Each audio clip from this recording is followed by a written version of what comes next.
Obrigado, Joyce, mais uma vez. Boa tarde. Aqui estamos firmes e fortes, né?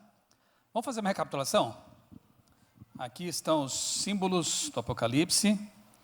A quem ela representa mesmo? Qual foi o capítulo que eu abordei de manhã e que falei sobre ela? 12. Parabéns, hein? Vocês estão afiados aí. Aí, em contraposição, me permita pegar aqui, Jobs? Prometo que não vou bagunçar, eu ponho de volta no mesmo lugar. Aí, em contraposição, a mulher vestida de sol, com a lua debaixo dos pés e a coroa de estrelas sobre a cabeça, nós temos a mulher do capítulo 17, né, que é a prostituta. Nós temos então essas duas mulheres, pastor Rossi explicou de manhã essa questão, né? Uma representando o povo de Deus e a outra, infelizmente, representando aqueles que se afastaram da verdade bíblica, né? Pura verdade bíblica. Sentada sobre a besta, você tem o poder religioso, juntamente com o poder político, estatal, né? Aqui em cima, nós temos 4 animais. E uma besta de Apocalipse 13 traz elementos dos 4. Qual é? A besta, lá de Apocalipse 13, que traz elementos de um leão, urso, leopardo e o animal aqui, terrível e espantoso. Qual é a besta? Do mar, lembram? A besta do mar que tem características tiradas desses animais que estão lá em Daniel 7. Então, Daniel quer que a gente olhe para, melhor dizendo, João quer que a gente olhe para Daniel e traga de lá elementos para entender a profecia do Apocalipse 13, né? E aqui é Daniel 2, aqui nós temos também a besta, né? A besta escarlate, nós temos os 4 cavaleiros do Apocalipse, Jesus e as 7 igrejas, vai ser o meu último tema aqui nessa nossa vigília, tá? Vigília porque é de dia, tá? O pessoal que está acompanhando pode achar estranho o nome, né? E aqui então as 7 igrejas, e é isso. Agradecer mais uma vez o irmão Jabes, da Shekinah Artesanatos, Shekinah com SH, né? SH, e H no final da palavra, Shekinah Artesanatos, que bondosamente veio lá de Minas Gerais, trouxe algumas caixas, né? Para ajudar a ilustrar a nossa vigília de hoje, que tem como livro principal Apocalipse, né? Quero convidá-los mais uma vez a fechar os olhos para conversarmos com Deus antes de abrir a palavra. Pai querido, bondoso Deus, obrigado, Senhor, porque estamos aqui na Tua casa, em tão boas circunstâncias, para estudar um pouco mais o fantástico livro do Apocalipse. Obrigado pela revelação profética e porque nela encontramos esperança, porque nela encontramos Jesus, e é em nome dele que nós oramos e tudo agradecemos. Amém. Meu primeiro tema da tarde agora, a última mensagem. De manhã, eu acho que eu vou até pedir desculpa para vocês, porque eu deixei assim, um certo gosto amargo na boca, não é verdade? Porque eu falei sobre Apocalipse 10, ali nós vemos o povo de Deus identificado no momento crucial da história, tempo do fim, quando entendem Daniel, né? Então nós vemos ali o 10 descrevendo o povo de Deus no tempo do fim. Aí no 11 nós vemos a reação de Satanás contra aquele povo, usando a besta do abismo, que não persegue literalmente, mas por meio de ideias, de ideologias, tenta contrafazer o que o povo de Deus está pregando, o criacionismo, a dependência de Deus, né, os mandamentos. É uma besta, eu disse até, né, ateia, é uma besta que combate a religião. Aí no 12, João retoma o tema do grande conflito e mostra as etapas do grande conflito. No céu, na terra contra Jesus, na terra contra a igreja, na terra contra o remanescente. O remanescente é o povo que vive nos tempos finais da história e são aqueles que guardam os mandamentos de Deus e têm o dom de profecia. Se pautam pelo dom de profecia em toda a história. Os profetas canônicos, não canônicos, desde que sejam de Deus. E no 13, nós vemos então como que Satanás está perseguindo esse povo de Deus, que instrumentos ele tem usado, e vimos que são basicamente 2 bestas, né? A besta do mar, que é um poder religioso, eminentemente religioso, inclusive se atreve a mudar a lei de Deus, persegue o povo de Deus, e temos a besta da terra, que é um poder político, vimos isso, e no fim da história os 2 se unem, para então perseguir finalmente esse remanescente, né? E eu terminei fazendo uma pergunta, lembram? E fiz isso antes do almoço ainda, né? Para deixar a gente mais, com a digestão até ruim, né? Então deu tudo errado? O povo de Deus perdeu mesmo, o povo de Deus vai ser preso, vai ser perseguido, a besta venceu, então é isso mesmo que está dizendo? Eu interrompi nosso estudo nesse momento, foi de propósito, tá? Porque agora eu quero abrir a Bíblia mais uma vez, para mostrar a esperança para o povo de Deus. Abra em Apocalipse capítulo 14 agora, a sua Bíblia, Apocalipse 14, e o tema, a última mensagem a ser dada ao mundo. Enquanto você abre a Bíblia aí, deixa eu explicar mais um detalhe, que eu creio que você já deva saber sobre isso, né? O Apocalipse não é um livro linear, ele é até um pouco diferente de Daniel, que é mais linear, embora Daniel esteja, a organização são dois blocos, né? Tem a parte histórica e a parte profética. Do 1 ao 6, a parte histórica, a vida de Daniel na corte, a Cova dos Leões, a planície de Dura lá na estátua, né? Depois dos 6 até o 12, nós temos, do 7 ao 12, nós temos os capítulos proféticos, as grandes visões que ele teve. Apocalipse também tem as grandes séries de profecias, como 7 igrejas, 7 selos, né? Os 4 cavaleiros do Apocalipse, que temos aqui também representados. Mas no que diz respeito à cronologia, Apocalipse tem saltos e recuos no tempo. Geralmente o marcador temporal é quando João fala assim, então vi, então ouvi. Presta atenção, porque geralmente tem ali uma mudança de tempo. Ele está descrevendo um assunto do passado, e de repente Deus o transporta em visão profética para o futuro, depois traz de volta para o presente. É bem interessante, é tipo aquele filme que você está assistindo, e aí você vê assim, ali escrito, né? 3 anos depois, não é? Ou então, 10 anos antes. Pensa no Apocalipse mais ou menos como um filme assim, que não tem uma linha cronológica linear, tem avanços e recuos, alguns flashbacks, e assim vai. Tanto é que quando a gente termina o capítulo 13, ele está falando da atuação das bestas no tempo final da história, perseguindo o povo de Deus, correto? E aí termina o 13 com aquela coisa que eu falei, um gosto amargo na boca, uma sensação de derrota. Mas então Deus diz para João, agora para um pouco, respira fundo, que eu vou te dar uma outra visão, e é o capítulo 14, que começa bem assim, ó, olhei, lembra que eu falei?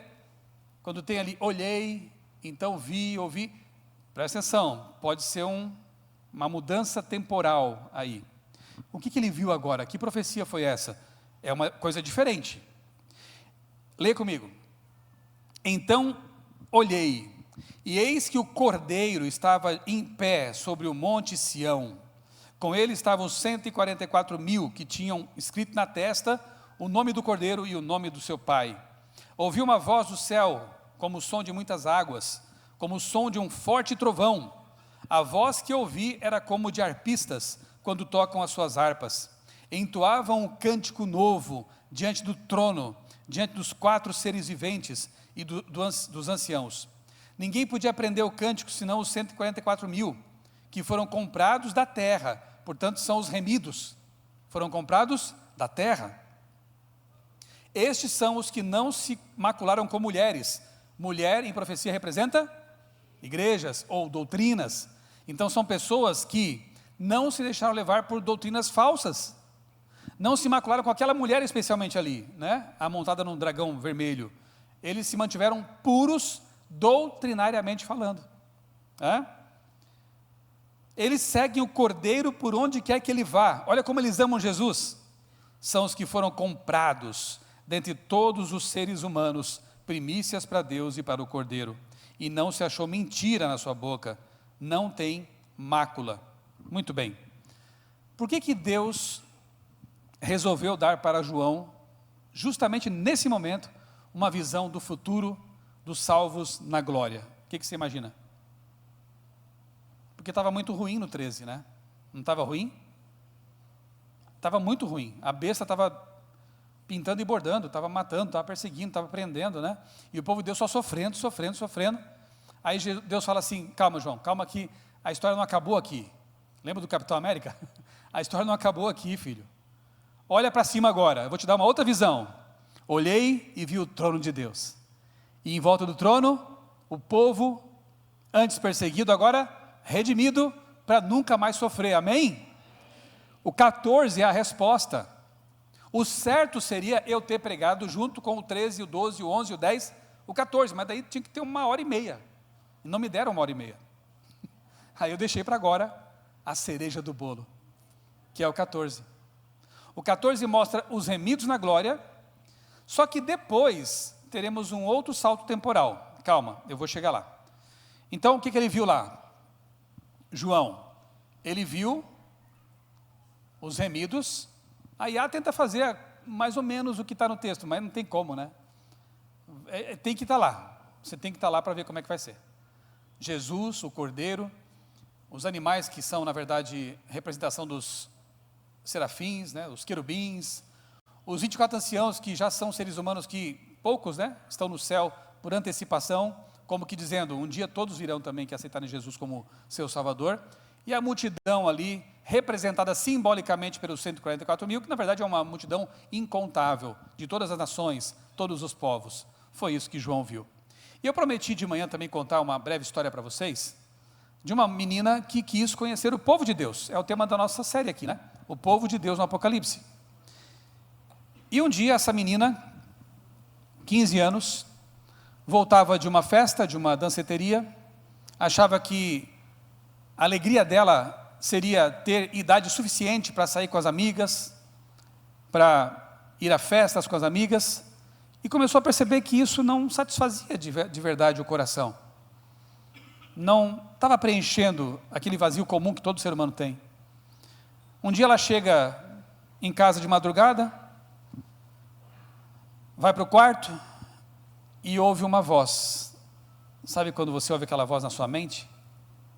Convidando. A voz disse assim, leia a Bíblia. Mas essa menina argumentou com a voz dizendo, mas não tem Bíblia aqui em casa. Eles não tinham mesmo, não tinham religião, eram cristãos nominais, né? Não eram de seguir nenhuma religião, não tinham Bíblia em casa. E a voz insistiu, vá à sala, vá até a sala. E providencialmente havia lá um livro, pequeno assim, capa cinza, lembra aqueles Novo Testamento que os gideões distribuíam gratuitamente? Tinham lá o Novo Testamento. E essa moça passou a noite lendo o Novo Testamento.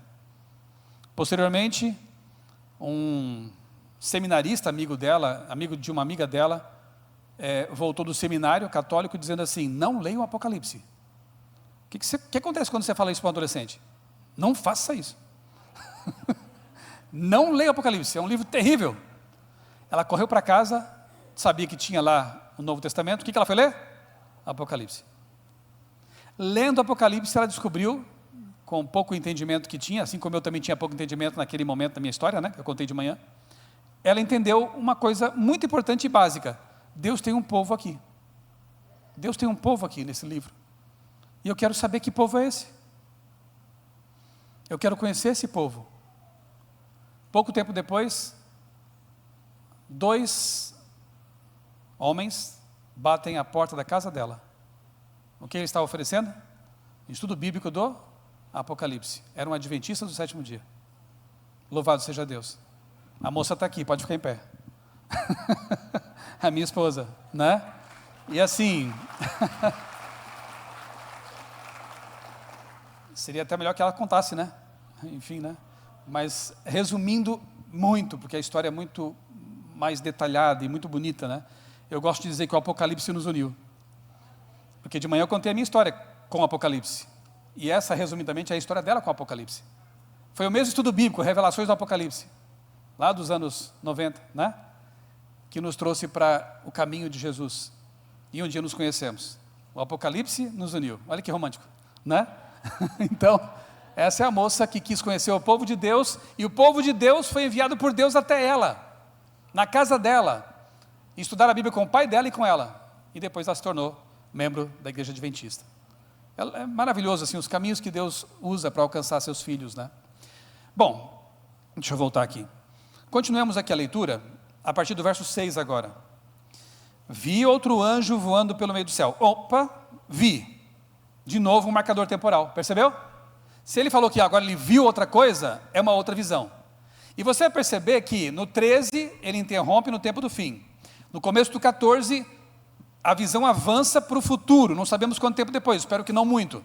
O povo de Deus já na glória. E agora João vai ter uma outra visão do passado. E agora um novo flashback, né? Um novo deslocamento temporal. A máquina do tempo profética, né? Ele vai para o passado para identificar a mensagem que esse povo aqui pregou enquanto estava na terra. Antes de ir para o céu, pregaram uma mensagem especial. É isso que vamos ver agora, tá? Verso 6. Vi outro anjo voando no meio do céu, pelo meio do céu, tendo um evangelho eterno para pregar aos que habitam na terra e a cada nação, tribo, língua e povo. Está vendo? O povo lá, o povo de Deus, no capítulo 10, agora tinha uma missão grandiosa, pregar a todo o planeta. Importa que ainda profetizes, lembram? A missão agora era muito mais ampla. Dizendo com grande voz, temam a Deus e deem glória a Ele, pois é chegada a hora do seu juízo. E adorem aquele que fez o céu, a terra, o mar e as fontes das águas. Olha para cá, essa é a primeira parte da mensagem final de Deus para o mundo, que resumidamente fica assim. Primeira coisa que essa mensagem traz, a graça de Deus e o evangelho imutável. Por quê? Porque ela começa assim, vi outro anjo voando pelo meio do céu, tendo um evangelho eterno para pregar. Antes de você falar de bestas, de cavaleiros do Apocalipse, de dragões e não sei o que mais, você tem que falar de Jesus. Porque não adianta nada a pessoa conhecer tudo de profecias e não aceitar Jesus como seu Salvador. Ela vai ser semelhante, infelizmente, ao diabo. O diabo sabe tudo de profecia, muito mais do que nós, mas está perdido. Infelizmente, um dia o lago de fogo vai estar cheio de perdidos bem informados, mas que não entregaram o coração para Jesus. Então a primeira coisa que temos que pregar sempre é Cristo e este crucificado. Você percebeu que na mensagem dos 3 anjos, a primeira coisa que aparece é o evangelho eterno? E é eterno porque ele é imutável. E é eterno porque esse evangelho é Jesus. Então a graça antecede qualquer pregação, qualquer coisa. No estudo bíblico, a primeira coisa que a gente fala é da salvação em Cristo.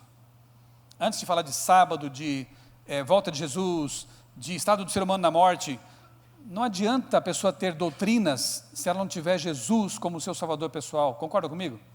Então a primeira coisa que você tem que fazer é permitir que a pessoa conheça Jesus, para se apaixonar por Jesus, para entender que sem Jesus ela não é nada, e depois o que vier no estudo bíblico é revelação de Jesus para ela, daquele que a ama, daquele que quer o bem dela. Então antes de pregar sobre juízo, sobre qualquer outra coisa, evangelho, salvação. Depois, a abrangência mundial, a toda nação, tribo, língua e povo. Temor a Deus, temei a Deus e dai-lhe glória. O mundo hoje é bem religioso até, né? Mas quantos desses religiosos realmente respeitam Deus? Temem a Deus, não no sentido de ter medo, mas de respeitá-lo, de amá-lo tão profundamente que não pensam, que desobedecer a Deus é uma coisa muito séria. Eu amo a Deus, tá, e o que você faz além de só dizer que ama? Porque no Evangelho é dito, né, que nem todo que diz Senhor, Senhor entrará no reino dos céus, mas aquele que faz a vontade do Senhor é que vai entrar no reino dos céus, porque a obediência é uma evidência palpável, concreta, visível, de que a pessoa realmente ama a Deus.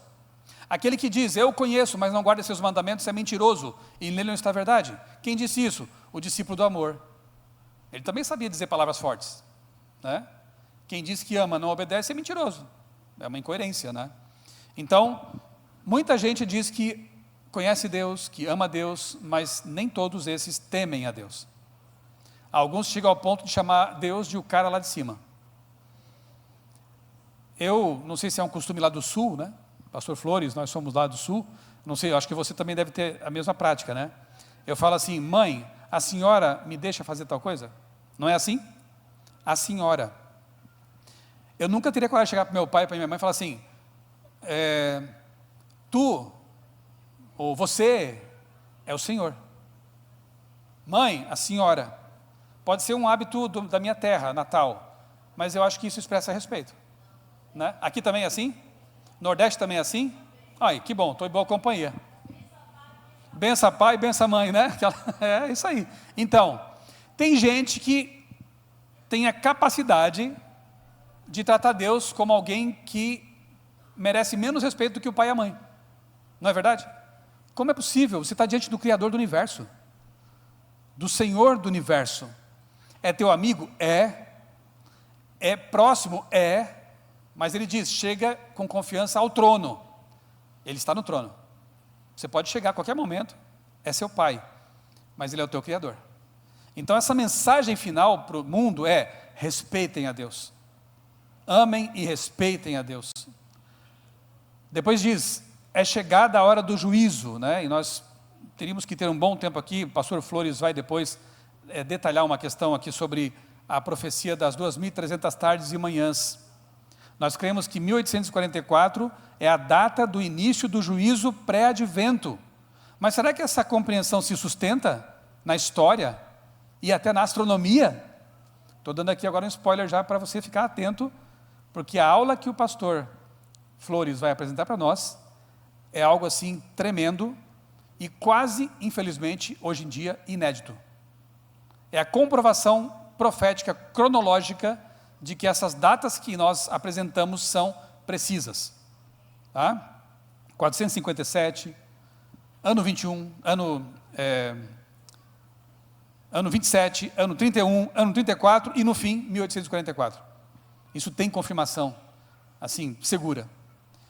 Então o juízo já começou. Estamos vivendo o tempo antitípico do juízo investigativo prefigurado pelo santuário no Yom Kippur. O que se espera de alguém que vive no tempo do juízo final? Santidade, consagração, análise do coração constante, né? Estou preparado? A qualquer momento Jesus pode voltar. Como que eu estou com Deus? Esse é o tempo que temos que estar realmente em paz com o nosso Deus.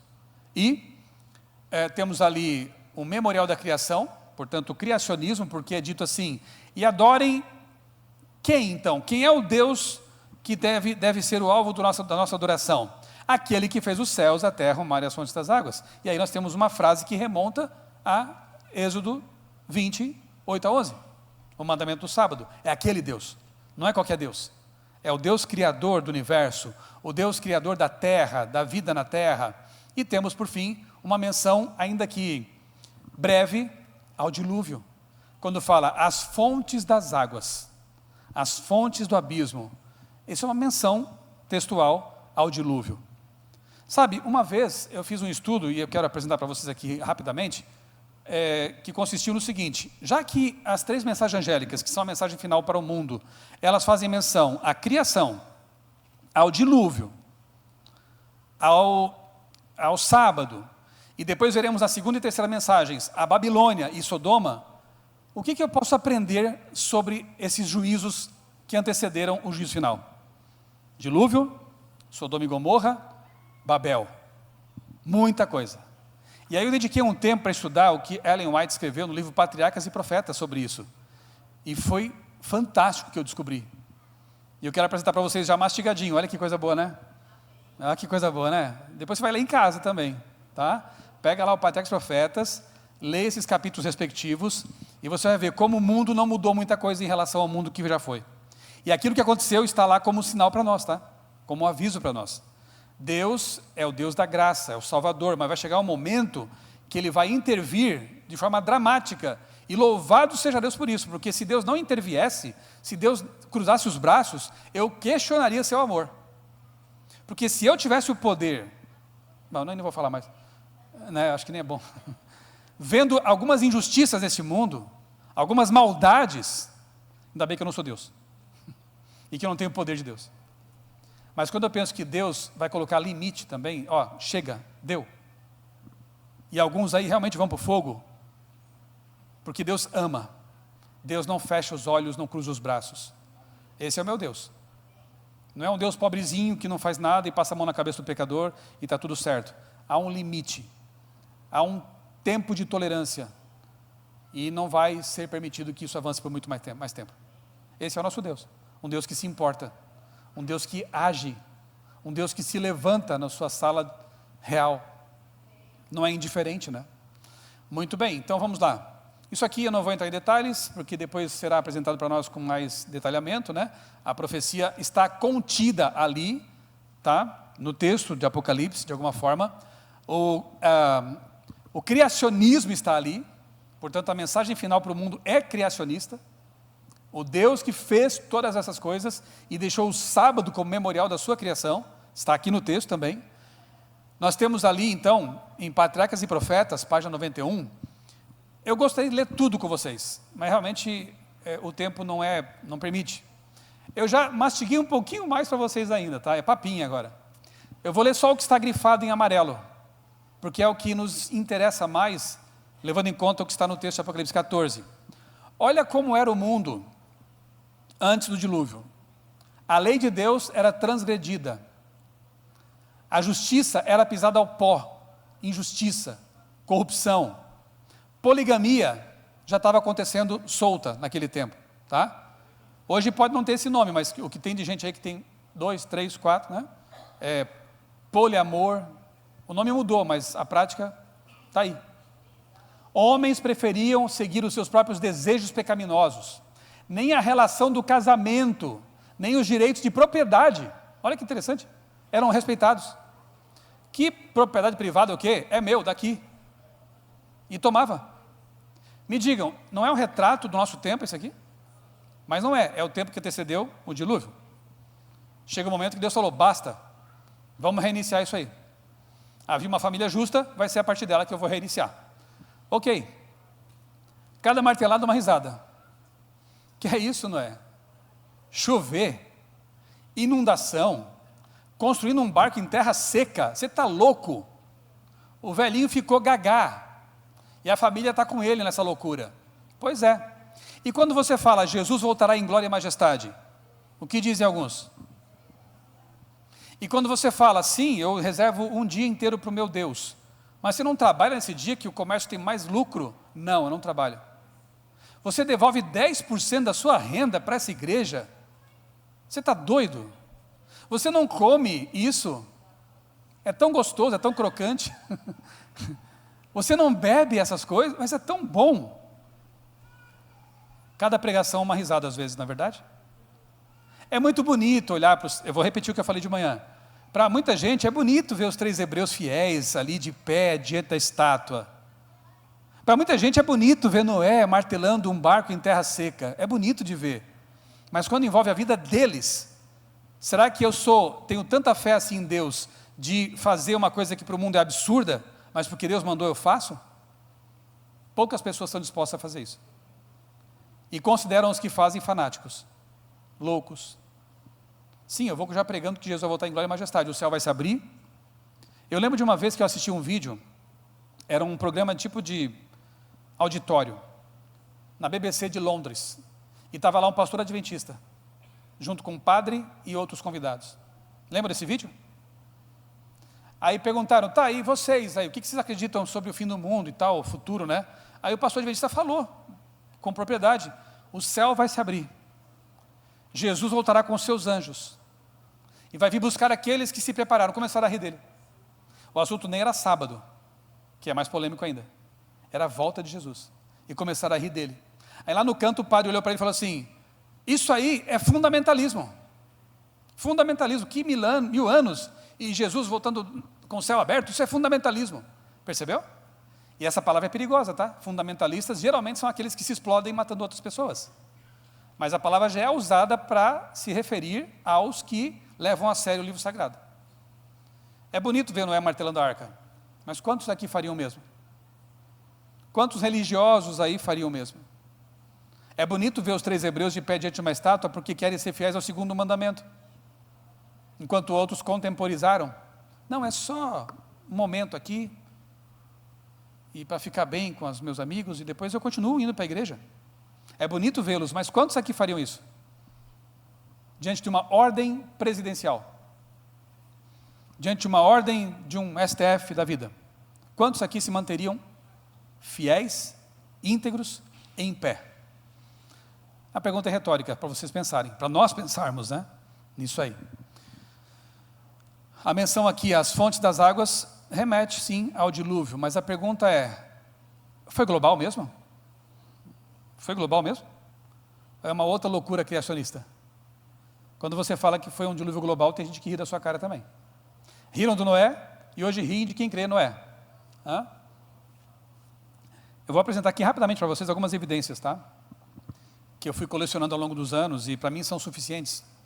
Por exemplo, mais ou menos metade dos sedimentos continentais são de origem marinha. Deixa eu corrigir a minha frase. Mais ou menos metade dos sedimentos continentais não é são, né? Metade dos sedimentos continentais é de origem marinha. Isso quer dizer que um dia esse planeta foi inundado? Eu estive pesquisando, por exemplo, fui a vários lugares com pesquisadores criacionistas, Galápagos, ali foi muito interessante, mas eu quero me referir a uma pesquisa que fizemos lá na formação Santana do Araripe, no Ceará. 500 quilômetros do mar de distância. Eu escavei com as minhas mãos fósseis de animais marinhos. Tem um monte lá, peixes, crustáceos. No Agreste, lá no sertão, desértico. O que esses peixes fazem lá, fossilizados? A gente encontra fósseis de animais marinhos em cima de montanhas, de cordilheiras. Só tem uma explicação, um dia isso foi tudo inundado, para fossilizar tantos animais nesse planeta. Formações como o Grand Canyon, por exemplo, segundo a visão evolucionista, cada extrato desse teria se formado ao longo de milhões e milhões de anos. Mas você não vê evidências de erosão entre eles. São formações planas, paralelas, numa extensão de milhares e milhares de quilômetros, o que indica que foi uma sobreposição muito rápida, catastrófica. Para nós, evidência clara do dilúvio, ou de uma catástrofe semelhante, né, pós-diluviana. As sequoias, eu não vou ter tempo de explicar isso aqui para vocês, mas se puder assistir lá no YouTube, vai no canal da Novo Tempo, programa Origens, coloca lá, programa Origens, Novo Tempo, sequoias. Tem um episódio muito legal. As sequoias são um argumento tremendamente interessante a favor do dilúvio. Da época do dilúvio, cerca de 4.000 anos ali no passado. Assista. Carvão, fósseis, como eu mencionei, mais de 200 culturas espalhadas pelo planeta têm relatos semelhantes ao do dilúvio da Bíblia.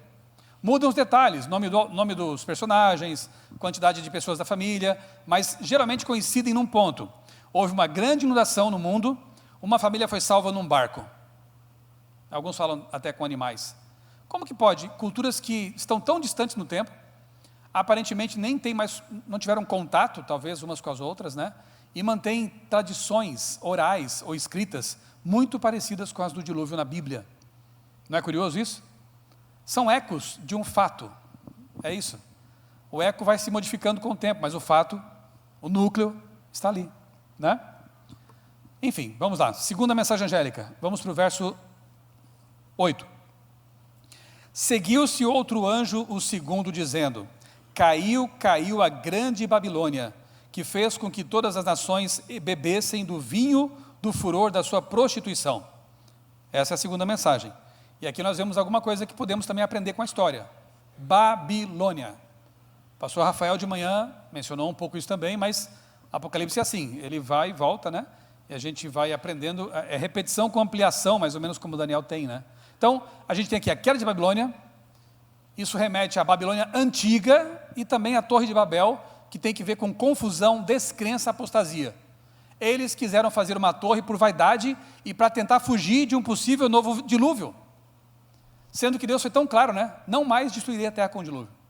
Isso é descrer da palavra de Deus. Mesma atitude que Adão e Eva tiveram no começo. Deus falou isso, mas não é bem assim. Mesma atitude de muita gente hoje, no nosso mundo, né? Deus falou que é assim na Bíblia, mas não é bem assim. Pode ser diferente.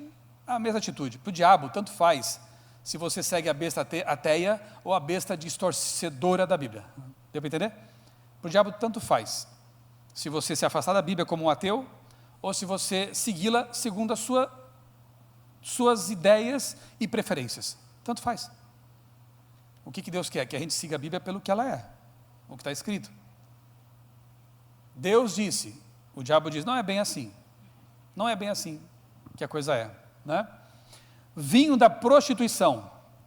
O vinho, no sentido assim mais simbólico, representa dogmas, ideologias, embriaguez mental e espiritual. Essa mulher aqui, de Apocalipse 17, aqui, que nosso irmão Jabes produziu, e ele pintou à mão, tá? Isso aqui é artesanal.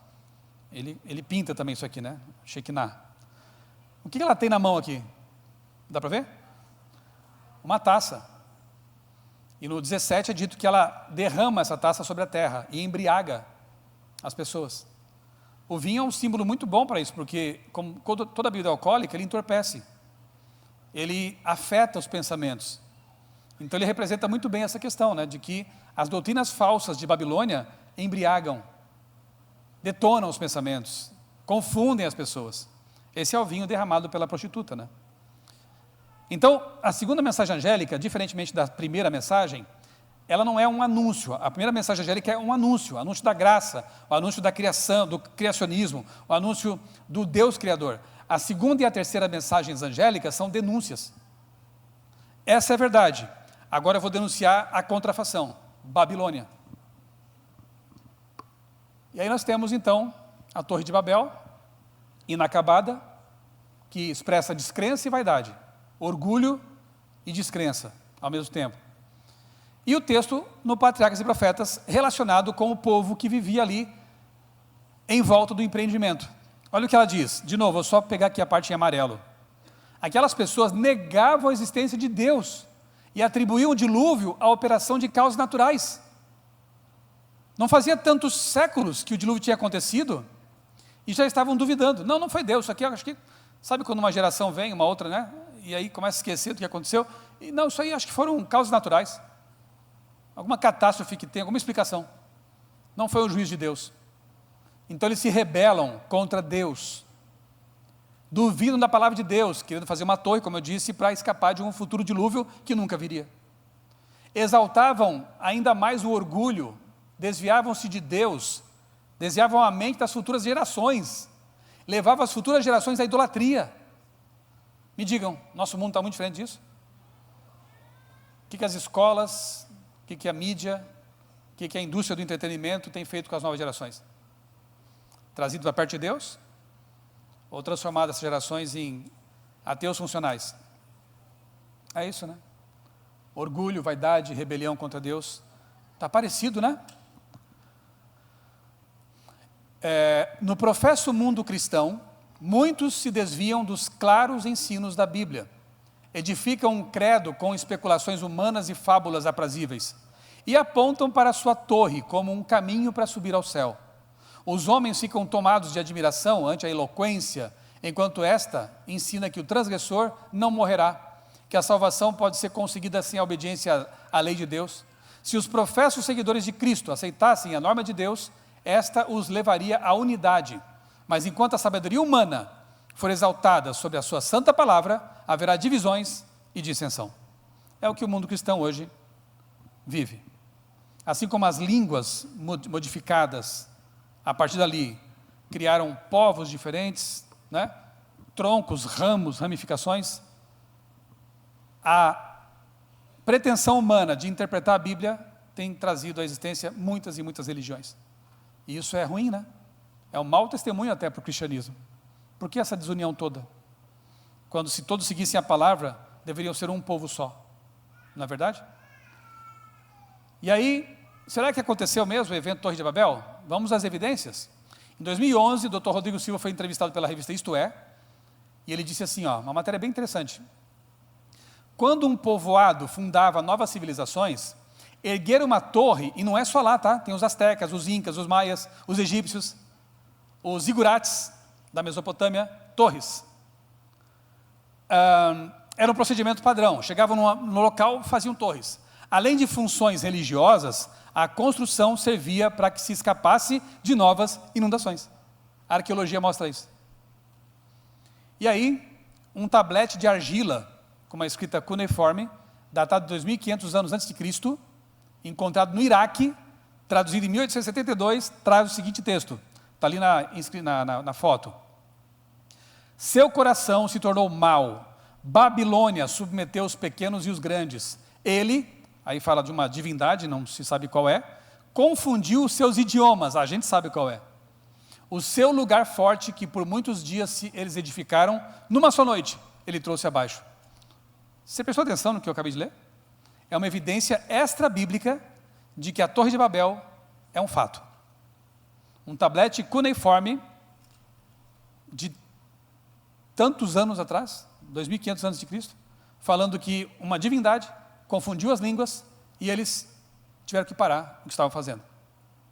Evidência arqueológica da Torre de Babel. E, na verdade, encontraram cerca de 31 ruínas de torres, zigurates, na Mesopotâmia. Era algo comum para eles. Tá? Torres tipo pirâmides com escadas, para poderem subir e ter contato com as suas divindades. Assim eles pensavam. E chegamos à terceira mensagem angélica, que diz assim, vamos ao verso 9.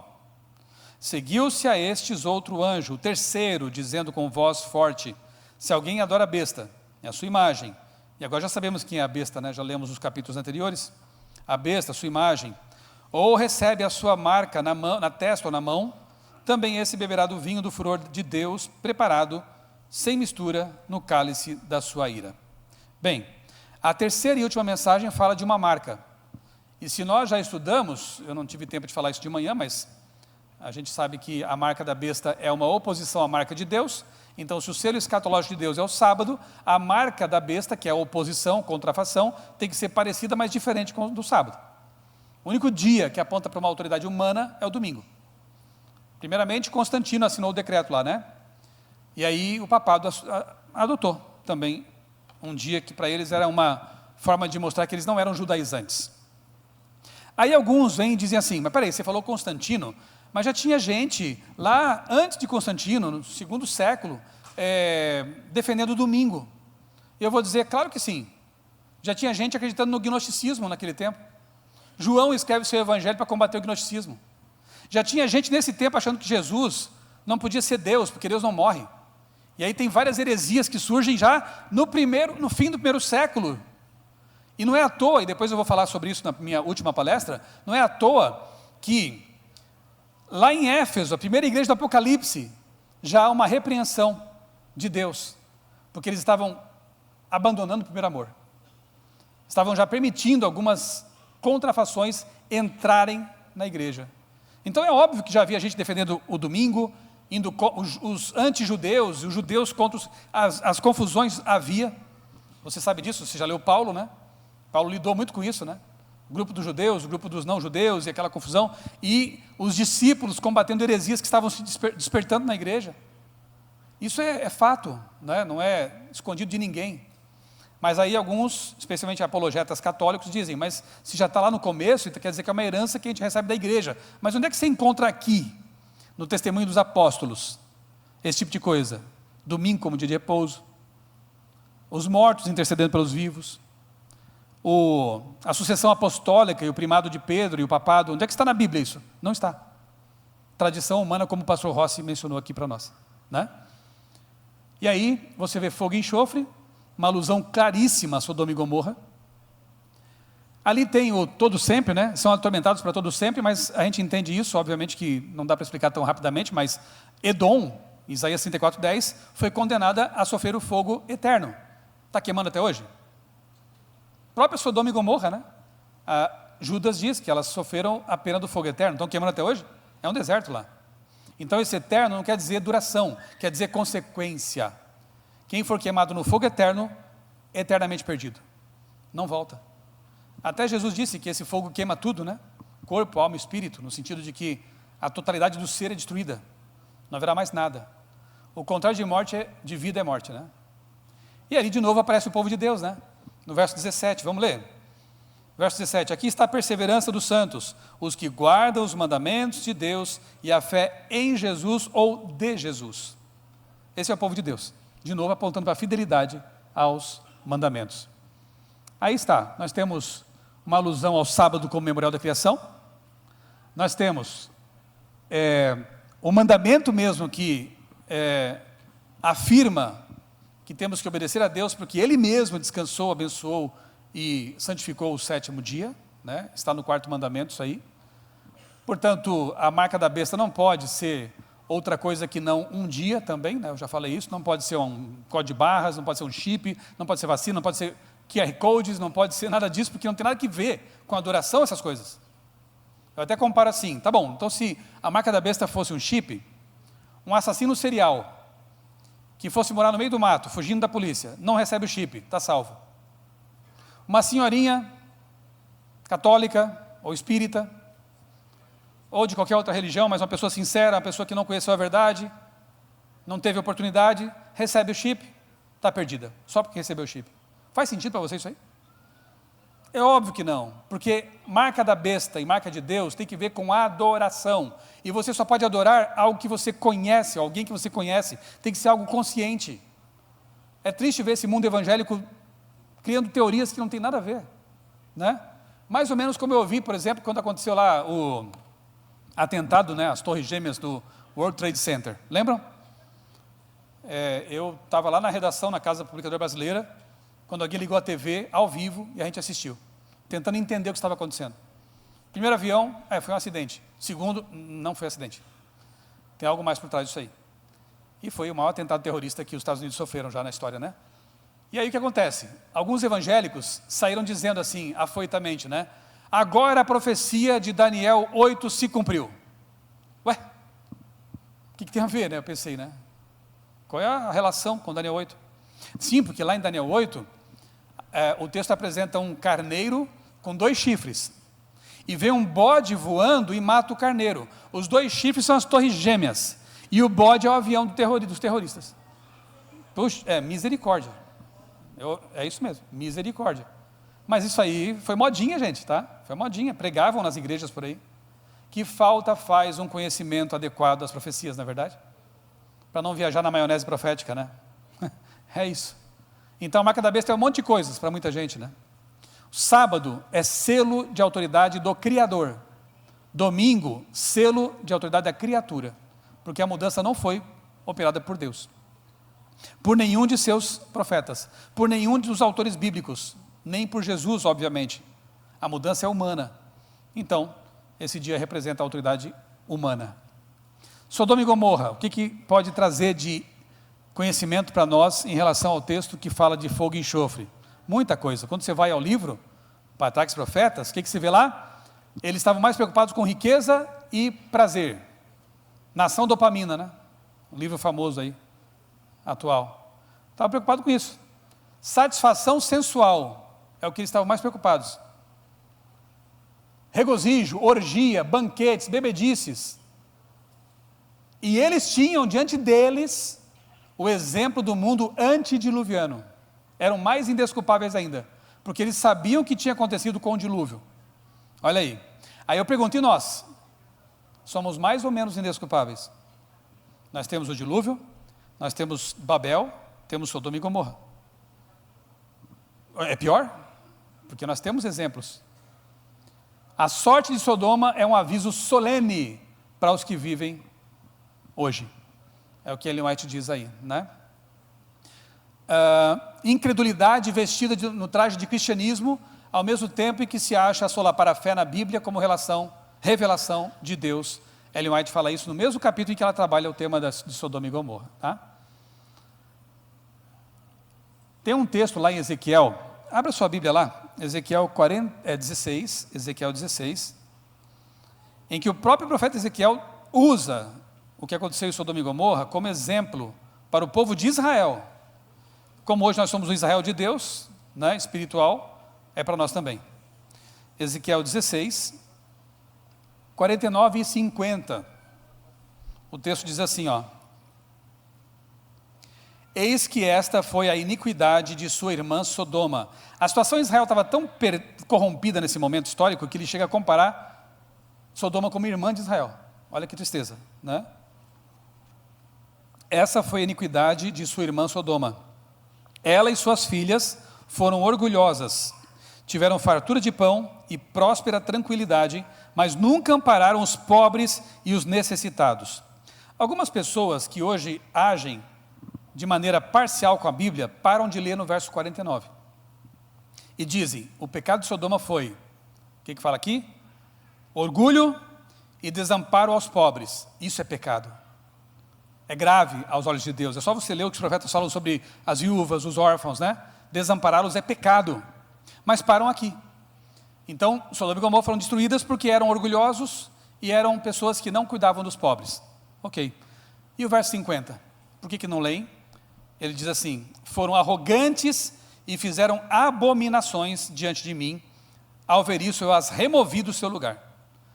Abominação, essa palavra, toevá, no hebraico, ela vem lá de Levítico 18, que é o capítulo em que Moisés descreve as práticas sexuais que para Deus são abomináveis.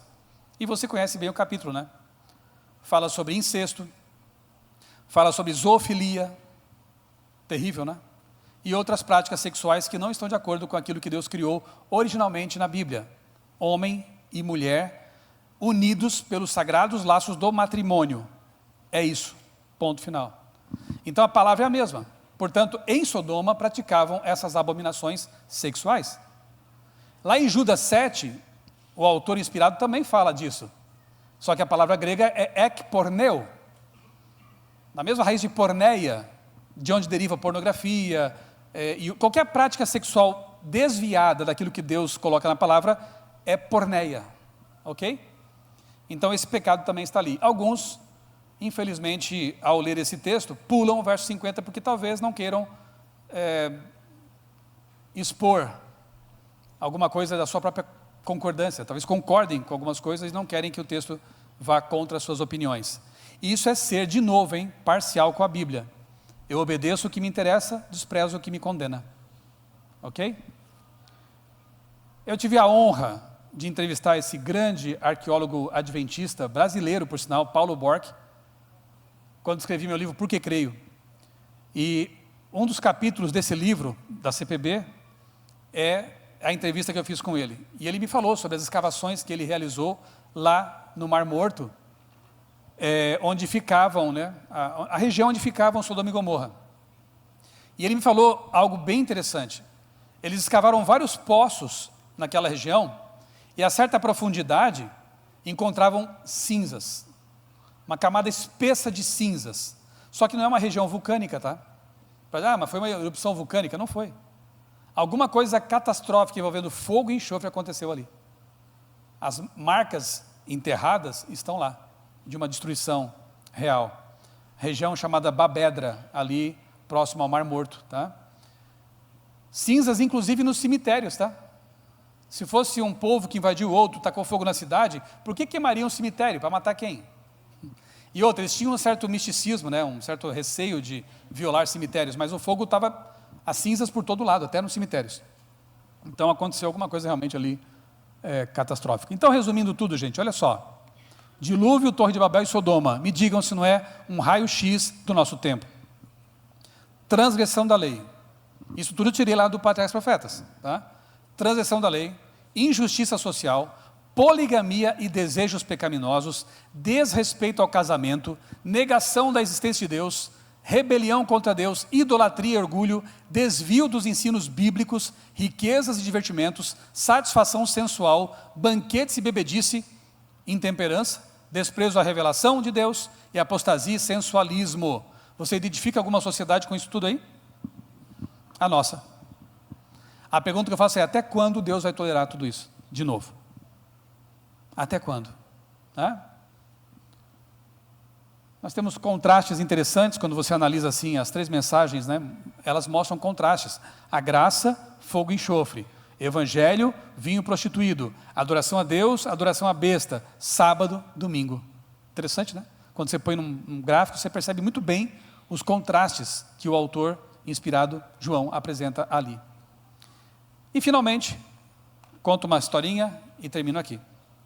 Certa vez um marido estava pescando num barco, uma canoa, pegou no sono. Não sei se você já viu essa história, minha esposa está fazendo assim porque ela já ouviu 10 mil vezes. Esse é o problema de ser esposa de pregador, né? Eu vou tentar mudar um pouquinho, mas não sei se eu vou conseguir. Às vezes eu mudo o sermão por causa dela. Posso contar? Tá, ó, deixaram contar. Ele dormiu na canoa. E a canoa estava se aproximando de uma cachoeira e a mulher lá na margem gritando, acorda, acorda, você vai cair no buraco na cachoeira, você vai morrer. E o marido roncando no barco, dormindo, tranquilo. Aí o que ela fez? Ela foi obrigada a pegar pedras e paus e jogar nele. Começou a jogar pedra. Mas se pegar na cabeça, vai cortar a cabeça dele, vai machucar. Tá, qual é a opção? Morrer? Não estou dizendo que Deus joga pau e pedra na gente, tá, gente? Mas às vezes, uma mensagem mais dura é Deus em seu amor chamando a nossa atenção. As pedras falam. De certa forma, também nesse sentido, né? As pedras falam. Deus não seria um Deus de amor se só passasse a mão na cabeça da gente dizendo, continua assim, está tudo certo. E a gente no pecado, a gente longe de Deus, a gente numa vida morna, uma religião, deixa a vida me levar, vai levar para onde esse tipo de religião? Vai ao culto, vai para casa, continua na rotina, nada muda. E aí, Deus vai deixar? Não, eu não quero. Senhor, joga a pedra, me acorda, por favor. Eu não quero cair na cachoeira, no penhasco, eu quero ir para o céu. E se eu estiver no caminho errado, Senhor, joga uma pedra, me chama. Talvez, meus queridos, nessa tarde, nessa manhã de hoje, as mensagens estejam assim um pouco mais duras do que o comum, talvez, né? Embora eu sei que o pastor Flores tem esse nome muito bonitinho, mas ele também prega às vezes com vigor, né? É flor no nome, e louvado seja Deus, porque os pastores têm que ser flor, mas também tem que ser às vezes pedra. Talvez as mensagens que você esteja ouvindo nesse dia de sábado, estejam sendo um pouquinho vigorosas, né? Mas não esqueça, isso vem de Deus também, tá? E é por amor. Acorde enquanto é tempo, levante-se enquanto é tempo, prepare-se, porque breve essa mensagem será proclamada em todo o mundo, está sendo já, e Jesus voltará. Próximo ato da história é a volta de Jesus, e é o que nós estamos esperando com todo o nosso coração. Amém, louvado seja Deus.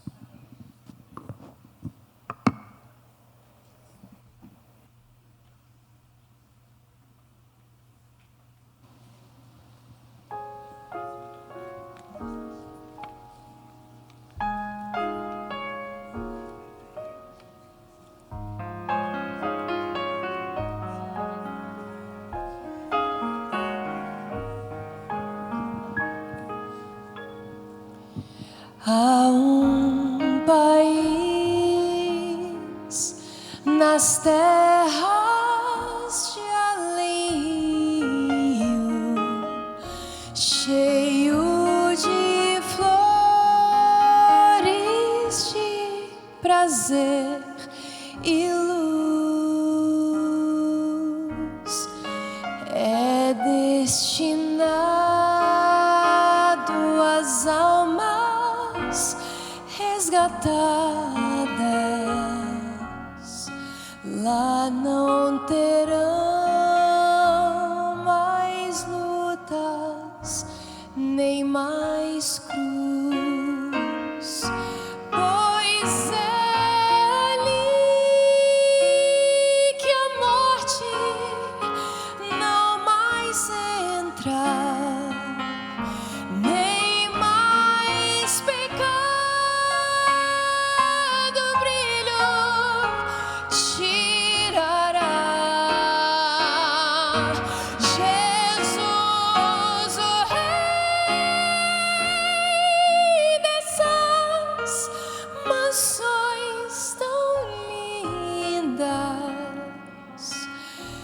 Os salvos todos com prazer abraçará.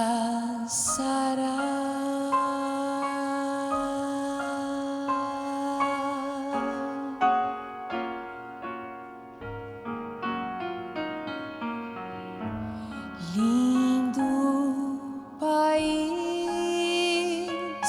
eu vejo a brisa mansa acariciar campinas e jardins, a embalar as palmas prateadas dos perfumados vales com jasmins. E quando o sol se põe no horizonte, eu julgo ver em sonhos este lar. Vejo os amigos já